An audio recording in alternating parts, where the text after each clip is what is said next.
Well, you're not going to see anything. It's very dark in here. But, it's been 122 days and, trying to go to bed. It is, 1:48 a.m. on the 16th of July.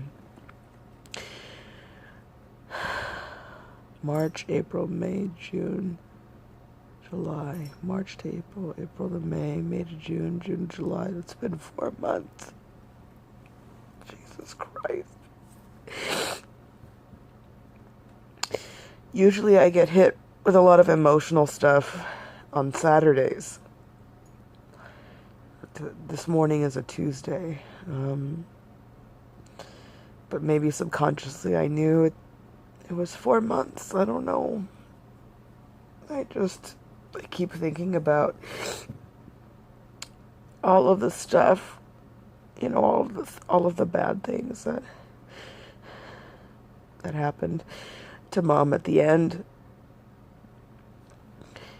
Like, I was going to listen to a meditation podcast because those have been helping me go to sleep. And then and then that triggered me. I remembered Mom listening to her Rain. She listened to Rain to go to bed in the hospital. And at first it was to drown, other people out so that she could kind of sleep and not hear nurses or other people, her roommates, so that she didn't have to hear them in the hospital. And then it kind of became, something that she was dependent on, and that was soothing and calming for her when she had a lot of anxiety. And then that triggered me to remember that she started losing her brain function. She tried plugging her headphones into the headphone jack, but not the jack itself, not like the port, that part that goes into the headphone jack, but like the actual earbud piece. And she was like, this stupid thing, it doesn't work. And she like pulled it apart and tried to push it into her phone. And it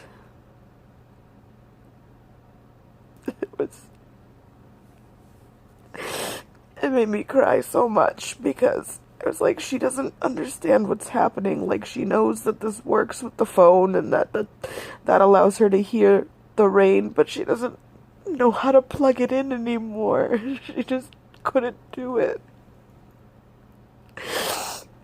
And falling asleep while brushing her teeth, and some of the things that she said that didn't make any sense. Like, I just keep thinking about that right now, and just I'm having a really hard time right now, because that I'm thinking about, like, I've prepared myself. I have like a power of attorney and stuff now, and that's super helpful for me. But then I think about my grandparents passing away, and they're older, so they're gonna go probably before anybody else. And then I was thinking about, like, my grandma's like my second mom, so, like, losing her and losing my grandpa is just gonna be really hard. And then it's just me and my brother. And then I thought about, well, what if he goes too?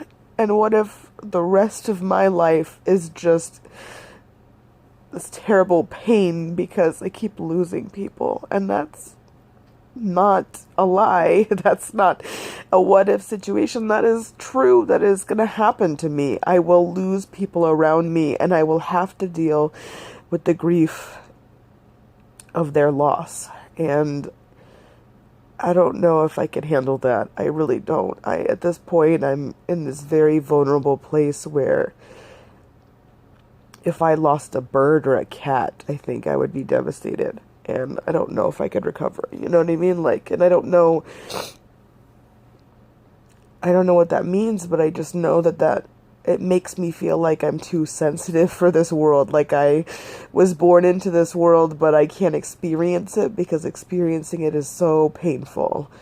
And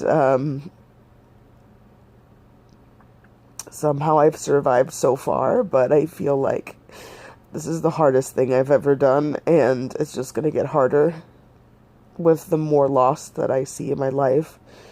And I don't know, I don't particularly look forward to any of that. And well, I mean, I guess part of bereavement and part of being in the stages of grief, I don't really know if I could look forward to anything right now. So it's just, it's depressing, and I'm trying to take it like one step at a time, but I just keep getting triggered, and I think I need to reach out, and I need to look into individual bereavement counseling, because I just need something different than being in with the group, and I need to talk to somebody about the images that I'm seeing and how hard that is and how to let that go. I don't know how to let that go, and maybe they have some miracle, miraculous way of getting through that. Maybe they know exactly what I'm going through, and they have suggestions. Maybe they don't know how to get rid of it because it's part of my own inner anxiety and depression, and maybe they don't have any way they could help me in that regard. But even just having a space for me to be able to talk about it with somebody one-on-one might help me to get it out, because right now the problem is I am suffering alone in silence. I have no one I could talk to about my grief, and that really knows me, not like a grief counseling group or my counselor or whatever, but like I can't talk to anybody that I know, that I trust, when I need to call them about this. Like, it's one of those things that alienates people, and if you try to talk to them about it, they'll change the subject. Well, anyway, moving on to this thing, because life moves on. Why can't you get over it? And it's just like that with depression. Anxiety, depression, and grief all kind of work the same way. People just tell you to get over it, or it's going to be better, and it's like, it's not going to be better. I have to learn how to live without my mom being here, and it scares me. And so when I have these moments, I just ask her to come to me. I ask her to give me a sign, because I struggle to get through them. And I'm hoping that I could find some help with that. So for now, I guess I'll just try to listen to a meditation and go to sleep. But having a hard time letting go of those images of my mom.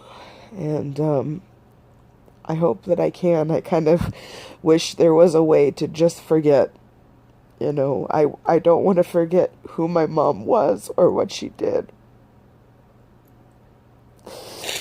or that her life, was cut short. But I do want to forget all of those terrible images. The last few weeks of her life, I just can't stop seeing them, and every time I see them, it makes me feel immense amounts of sadness that she was unfortunate, and it's not fair that she had this outcome. And I don't know, I guess I hope that I can get over that, and I need to figure out how I could get over that. So that's where I'm going to leave it today. I'm sure I'll be back soon.